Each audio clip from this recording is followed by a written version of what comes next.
Hello, I'm Travis Campbell, director of Mr. Bricks. This is the cast and crew, and we just had our North American premiere here at the Spooky Movie International Film Festival. Horror Film Festival, that is.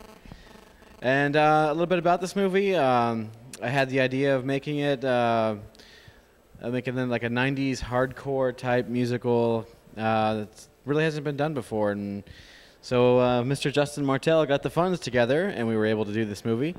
And we did it kind of on the down low because at the time, both me and him were working at Troma, and we didn't know how they would take it. So we did the movie, and we edited it, and we showed it to Lloyd, and Lloyd Kaufman really loved it, and now it's a Troma release. So here we are at the 2011 Spooky Movie International Horror Film Festival with the cast and crew, with Miss Nicola Fiore, producer Justin Martell, the singing voice from Mr. Bricks, Mr. Tony Enns, plays the Dukes, Vito Trigo, and the director of photography, Jeff Cornell. Would anyone like to say anything? Anything?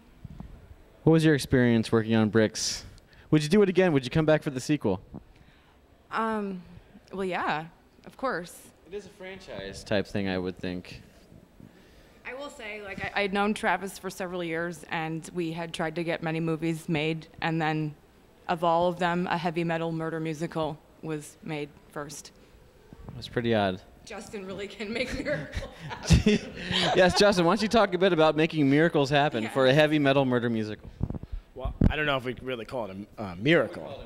Okay, all right. Well, we could call it a miracle. Sure. Again, like I said in the Q&A, it was just one day you and I went out to lunch to Gus's, and we were walking back, and I had said that I had produced a couple things in college or whatever, and I could maybe get some money together. I had no idea what kind of undertaking it would really be to do a real feature.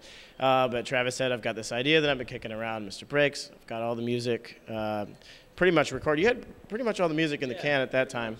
And you had a couple drafts of the script written, but then Lauren obviously took it over. She finalized it and got it to where it was, what you saw today. And I basically said, well, I think I could call my grandparents and squeeze a couple $1,000s out of them, and that's pretty much how we did it. And a couple times it proved not to be enough. We put the production on life support a few times, and Vito Trigo did something that was so interesting. I don't even want to talk about it. Would your grandparents approve? No, I don't think that they would. But we funded it, we did it, and here it is, and we're here today. Anyway. Vito, what was your experience as working on the film? It was raw, it was intense, there were bruises and blood. There wasn't really. Well, it was. Yeah, it was dog poo too. Because we were in the streets. This was in the streets of New York City. There was no, we were there with all the dog poo and homeless people and craziness all about. So it was just from what you see on the screen is what was there. It was raw. It was intense, and me and Tim beat each other up. Tim beat everybody else up. Nicola beat Tim up. Yeah, so no, you got him. You got him a few times. Yeah. It's hardcore. Mr. Tony Enns, what did you think about this whole process and recording something, some vocals for a movie, a hardcore heavy metal musical? Was it weird for you? Yeah, I thought you were nuts. I thought you were crazy, but it's something that's never been done before, not since West Side Story, which I know you love so much. I love it so much. But no, it was an interesting experience, and in the end, I think it turned out better than expected. So I think so too. And on that note, Jeff, did you have any? What was your process going through this? Because, like, as a normal DP, you would have to photograph the movie, but then you're also photographing like a music video in a sense. Yeah. Well, the first challenge, which actually ended up being a blessing, was the fact that we had no money. See, I'm behind the camera, so I position people. I don't position myself. So, anyways, the fact that we didn't have any equipment, we had one light, if that, but it actually worked as a blessing. Travis and I are familiar with a lot of hardcore music back in the 90s, the 80s, from where he was from, where I was from in New England. And, if you've ever been to a hardcore concert, it's very dark, it's gritty, it's rough, it's raw, it's crazy. So I think we really wanted to bring that out in the movie.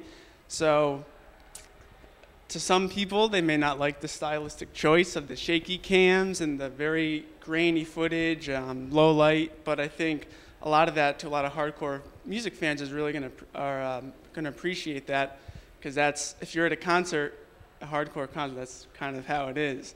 So that's kind of how we wanted to film it. So to that, I think it worked to our advantage, and I had a lot of fun doing it. I'm really into shooting music videos, and yeah, it was fun. It was a great experience. So I think it turned out well. It did turn out well. It's like being at a hardcore show. Yeah. I got a headache. Hey. I'm good. I'm good. It's like being at a hardcore show with boobs. And blood. And male asses. And male ass. Male ass, sorry. Why not? See, I'm nervous in front of the camera, so I can't do this. I can film you, but I can't act for you. All right. Occupy DC. Well, wait, I have a question. Now, Tony, I think I asked you this one time in private. I think last New Year's I asked you this. But what is it like, kind of seeing, you know, there's Tim, and obviously your voice is coming from Tim's mouth. What is that like, you know? Is it weird? Is it strange? Or Fucking weird. That is the strangest thing in the world.